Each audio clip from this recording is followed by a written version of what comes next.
Good afternoon. In this part, I will go through the CDD and record keeping requirements and other statutory AML CTF requirements. As we have talked about the same topic in our webinar last year, this year we would like to remind you of some key requirements and talk about how they apply in real situations, supported by case examples. I will also point out some deficiencies identified during compliance inspections over the past 3 years of implementation. You should all know when TCSP licensees carry out a transaction concerning a trust or company service for a client by way of business, they are required to carry out CDD measures under Section 2 of Schedule 2 to the AML as set out in the slide, including identifying the customer and verifying the customer's identities. And if there is a beneficial owner or a person purports to act on behalf of the customer, their identities have to be identified and verified as well. Licensees must identify the customer and verify the customer's identity by reference to documents, data, or information provided by a reliable and independent source or information. For example, by a governmental body. We have provided guidance for the identification and verification of different types of customers, including their beneficial owners, in the appendices of our AML guideline.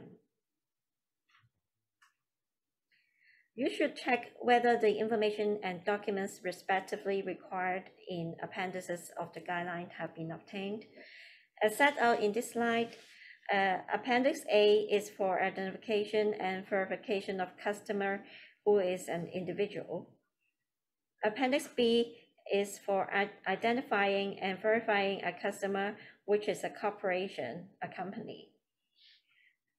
Appendix C is for identification and verification of a customer, which is a partnership or an unincorporated body. Lastly, Appendix D is for identifying and verifying a customer, which is a trust.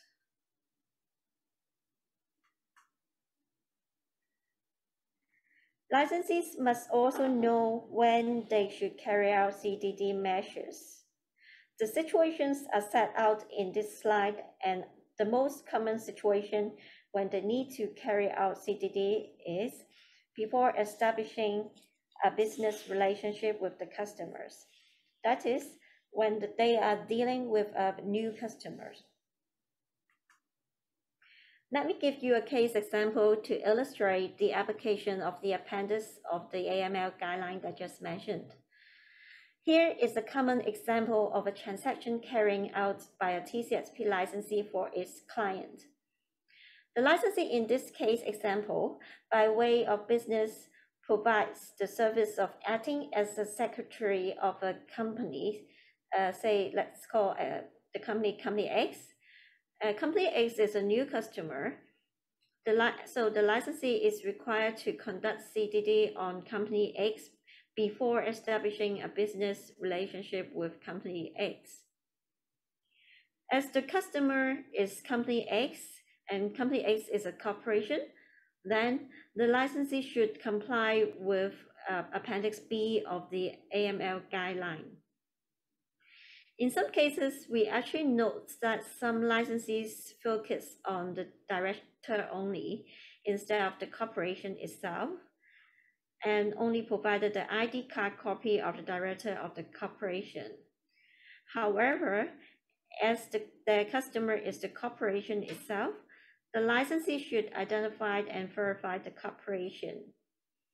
Although the licensee is also required to independently identify and verify the names of the directors and shareholders recorded in the company's registry, they still need to obtain other information and documents in relation to the corporation itself, such as a copy of the certificate of incorporation, a copy of the business registration certificate, articles of associations, details of the ownership and control structure of the company, for example, an ownership chart, and a list showing all directors of the corporation. If simplified due diligence under Section 4 of Schedule 2 to the AML does not apply, for example, where the customer is a financial institution, the licensee, if this does not apply, the licensee should identify the beneficial owner of Company X and take reasonable measures to verify the beneficial owner's identity. As the beneficial owner is an individual, the licensee should collect the information and documents set out in Appendix A of the AML guideline, such as obtaining a copy of the Hong Kong identity card. For an individual who purports to act on behalf of Company X, licensees must comply with Appendix A of the AML guideline as well, to identify that individual and take reasonable measures to verify that individual's identity, as well as obtaining written authority, for example, board resolution or similar written authority for corporations like Company X in this case, to verify that the individual purporting to represent the customer is authorized to do so. I note that licensees sometimes miss this out. They do verify the identity, but not the authority.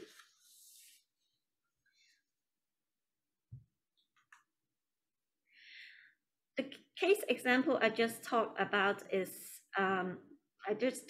just now is about carrying out CDD on a new customer. Then you may wonder, how about pre-existing customer? For example, if you acted as a company secretary for the customer before the 1st of March 2018, say, for example, you have been the company secretary of the customer since many years ago, in that case, you should look at Section 6 of Schedule 2, which sets out the situations when the licensee is required to carry out CDD measures, such as where a transaction which is unusual or suspicious, and when the licensee suspects that the customer is involved in money laundering or terrorist financing. You can refer to the other situations set out in this slide as well. As mentioned in the webinar last year, whether your customer is a new customer or a pre-existing customer, in all cases, licensees also need to continue to monitor the business relationship with the customer. Licensee must continuously monitor the business relationship with a customer by reviewing from time to time documents, data, and information relating to the customer to ensure that they are up to date and relevant. Conducting appropriate scrutiny of transactions, also identifying transactions that are complex, unusually large in amount, or of an unusual pattern.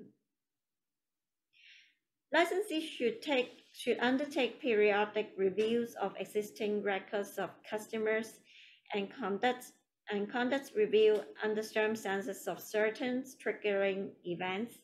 For example, when a significant transaction is to take place, or when there is a material change occurs in the way the customer is operated.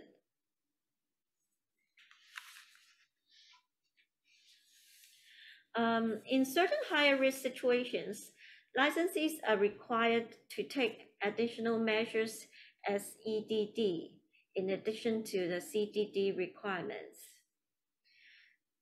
High-risk situations for which EDD apply include situations where the customer is not physically present for identification purposes, that is the non-face-to-face situation, and where the customer or the beneficial owner of the customer is a politically exposed person, that is PEP, and in any situation specified by the registrar in a notice given to the licensee, and in any situation that by its nature may present a high risk of money laundering or terrorist financing. For instance, where the customer is from a jurisdiction that does not adopt or insufficiently adopts the Financial Action Task Force FATF recommendations. I'm not going to go through the additional measures in each situation here, so please look at sections 9, 10, and 15 of Schedule 2 to the AML for details. As PEP is still an area in which deficiencies have been noted during our compliance inspection, may I remind you that a TCSP licensee must establish and maintain effective procedures for determining whether a customer or a beneficial owner of a customer is a PEP. For example, by making reference to publicly available information and screening against commercially available databases. And when licensees know that a customer or its beneficial owner is a PEP, they should carry out EDD measures under Section 10 of Schedule 2 to the AML.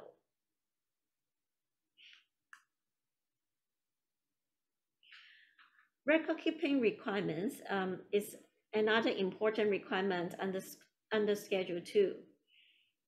For each transaction, the licensee has to keep the original or a copy of the documents and a record of the data and information obtained for at least 5 years from the date on which the transaction is completed.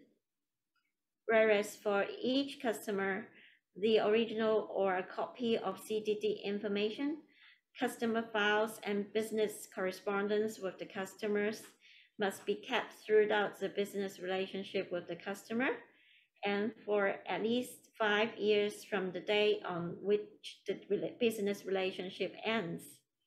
So, for example, even the licensee resigned from acting as a company secretary for a customer, the licensee should still keep records of that customer for 5 years from the date of its resignation.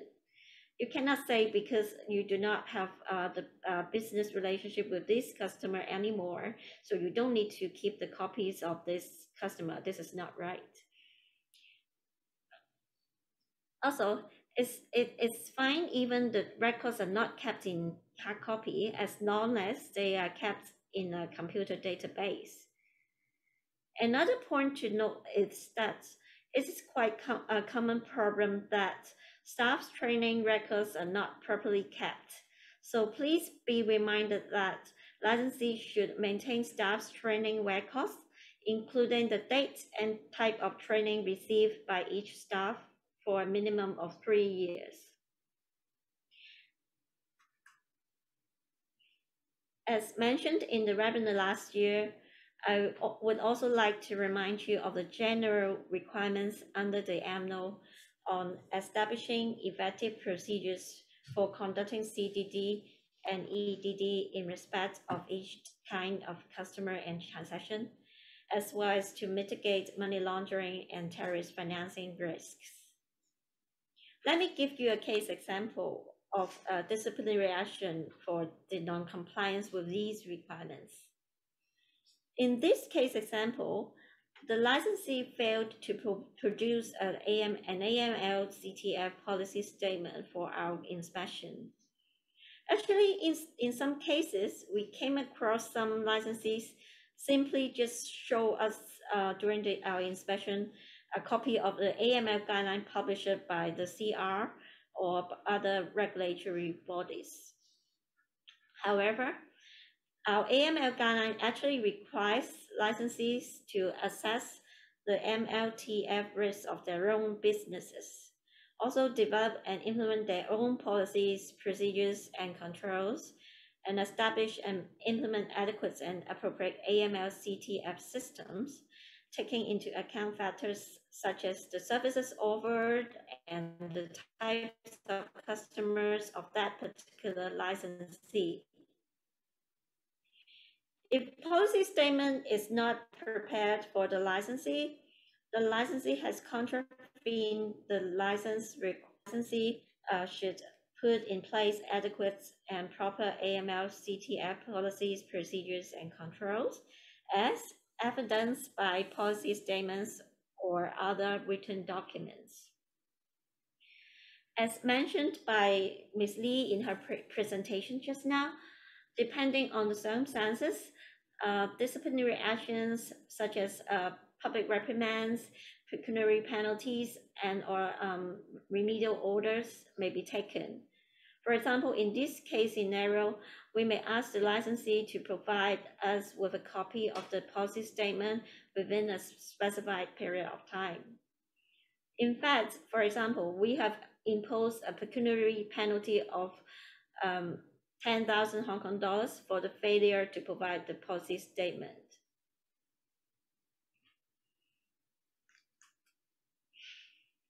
As you know, our AML guideline also contains other AML statutory requirements.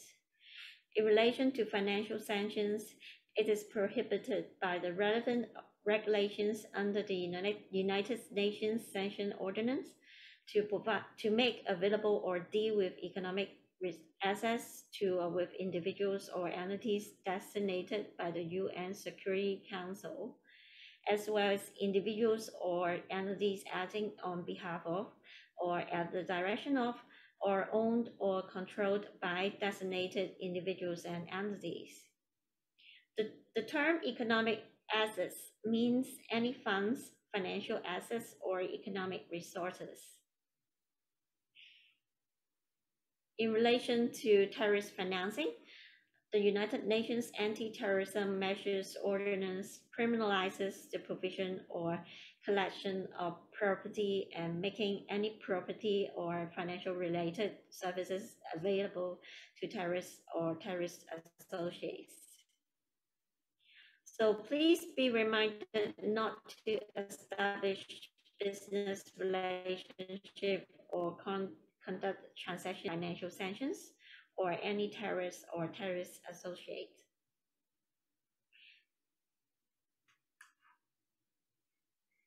As some deficiencies in these areas continue to be noted during our compliance inspection, we need to remind licensees to conduct name checks against the sanctions list. Individuals and entities acting on behalf of or at the direction of or owned or controlled by those on the sanction list should also be covered. The most up-to-date list of sanctioned persons and entities are available at the website of the CR's Trust and Company Service Providers Licensing Regime, as well as the website of the Commerce and Economic Development Bureau.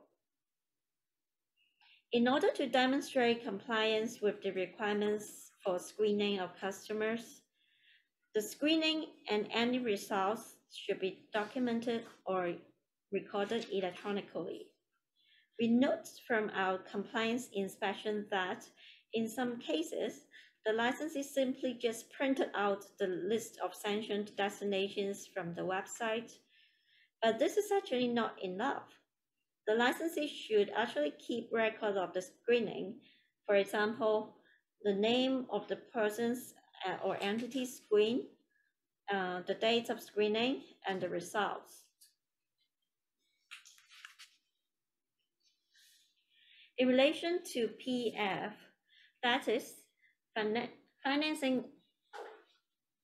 financing of proliferation of weapons of mass destruction, at the UN level, for PF, the United Nations Security Council has implemented sanctions against 2 countries, that is, the Democratic People's Republic of Korea and Iran, including targeted financial sanctions against designated individuals and entities. Such targeted financial sanctions are implemented in Hong Kong by 2 regulations under the United Nations Sanction Ordinance. As you can see from this slide, the United Nations Sanctions Democratic People's Republic of Korea regulation, which is specific to North Korea, and the other sanction regulations, which is specific to Iran. Please note that it is an offense under the Weapons of Mass Destruction, Control of Provision of Services Ordinance to provide any service to another person where he believes or suspects that those services may be connected to PF, including, for example, the lending of money or other provision of financial assistance. Given the Financial Action Task Force has adopted amendments to FATF recommendation last year, licensees should identify and assess the risk of potential breach, non-implementation, or evasion of targeted financial sanctions relating to proliferation financing when dealing with their customers, and taking appropriate mitigating measures. For reporting suspicious transactions, the relevant legislations are set out in this slide.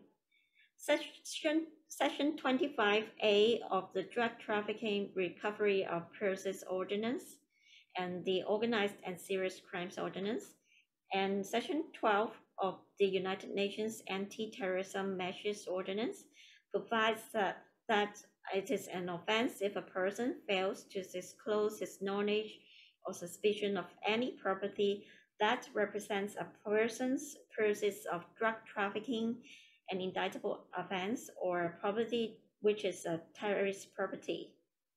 Ms. Law of JFIU will tell you more about STR.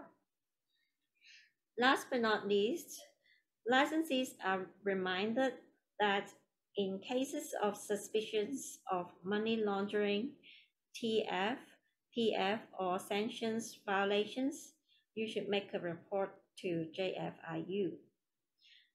This is the end of our presentation on the TCSP regime.